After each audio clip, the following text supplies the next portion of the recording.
I'm a full-time artist and I create YouTube videos. And so it's like juggling two full-time jobs. If you're a YouTube creator and you also have another job that you work, then you can definitely relate to my predicament. There is just not enough time in the day.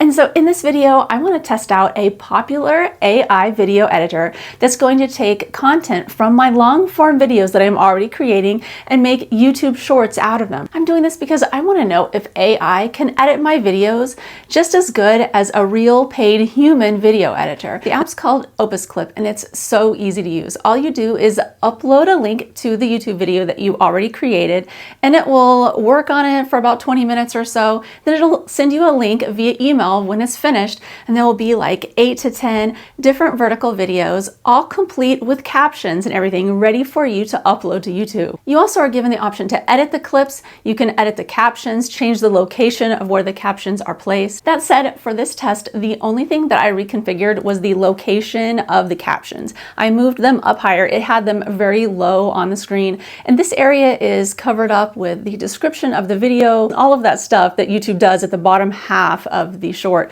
And so the top half is where I think the captions need to be, and I find it kind of annoying as a person who watches shorts when people have captions that are at the same place as where the description is on YouTube. So yeah, I don't want to do that. But otherwise, I left it the same, and this configuration literally took me 30 seconds.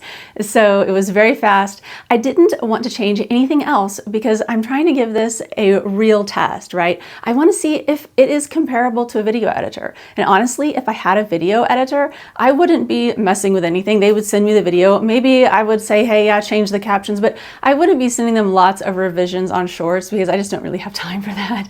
So I would just take what they gave me and hope for the best. And if they weren't giving me good shorts based on my long form content, then I would probably just hire a different editor, honestly. So to sum that up, basically I just made this bare bones exactly what Opus Clip generated, and I uploaded them to my YouTube channel over a week, 3 of them once every couple of days. In addition to testing whether Opus Clip is as good as a video editor, I also wanted to test whether or not these videos would be good for my channel, whether they would grow my viewership, whether they even really made sense for my channel. And so here are my results. I make shorts for my art channel, so basically they are videos of me painting, things like that. I don't do big challenge videos or things that are on trend, and so my channel doesn't have huge amounts of views when it comes to shorts. The views range from 2,000 to 12,000 typically. And so what about the Opus Clip shorts? How many views did they get? My most successful video got me 2,430 views. The next one down on the list got me 2,118 views. And the worst got me 560 views. And so that's a lot less than I normally get for the worst video. I also would like to add in here that I chose the videos to upload based on what Opus Clip suggested would be the most likely to go viral. And yes, it actually gives you an estimation of which ones have the best hooks, and that will give you the most chances of having a viral video. So I did exactly what Opus Clip said. I picked the highest performing supposedly videos and then uploaded them to my YouTube channel. I think I know what explains the 560 view level video is that it was a longer video. I think it was around 45 seconds. And I know from experience with my YouTube Shorts channel, people don't want to watch my videos for that long. Maybe they're just not good enough. I don't know. But it seems like if I have a video around 15 seconds or maybe even 10 seconds, it gets pushed out to a lot more people than the longer short form videos that I create. And so even though Opus Clip said that video was likely to go viral, it didn't, because on my channel, people just don't want to watch my videos for that long. To give you a better idea of the shorts that Opus Clip generated, I want to show you the most popular one. Let's watch it. I've never put crackle paste on an animal and tried to figure out how that would work, and I've also never used this exact color scheme. I did all of this on purpose because I love giving myself lots of challenges as an artist and seeing if I can overcome them and make something really cool out of it. With crackle paste, I figured out that it's best to apply it with the canvas laying down flat. As you can see, the AI cut out my short directly out of the larger video, and it didn't really give a lot of context in the story that I was telling in the longer form video. It didn't place B-roll in there in any other areas than where I already had them in the video. And so for all these reasons, I think that's why they didn't get more than 2,000 views, because people just weren't that interested in them. I mean, honestly, if I were a viewer watching this video, I would be like, so what? Why did I just watch that? There was no real ending. It just kind of drops you off. It's just not that that great of a video. Now let's watch another one, the worst video. You can also use other brands of soft body paint, but the key here is soft body paint. And then if you have a water bottle, you can spray some water on there. I like to do that. If you don't have a water bottle, you can also just use a brush and dip it in some water, and that will work as well.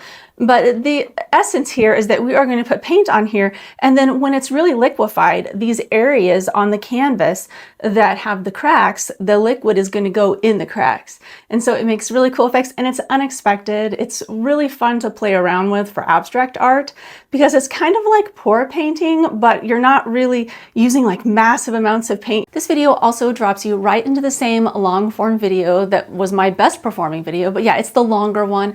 It's the 40-second one. So it didn't get a lot of views because of that. But it's also kind of disjointed. I do think it's actually a better video though than the one that got more views because you can see different angles of the painting that I'm creating, so it gives a little more context to what I'm talking about.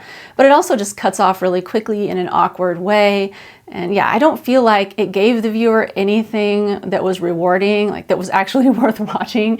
And so that's probably why it only got 560 views. And this is the difference between having AI edit your videos and then having a human editor. Because a human editor would be able to look at that and say, well, it doesn't really have a story arc or anything going on with it. It doesn't really even teach a skill or have anything valuable for the viewer other than maybe wasting a little bit of their time.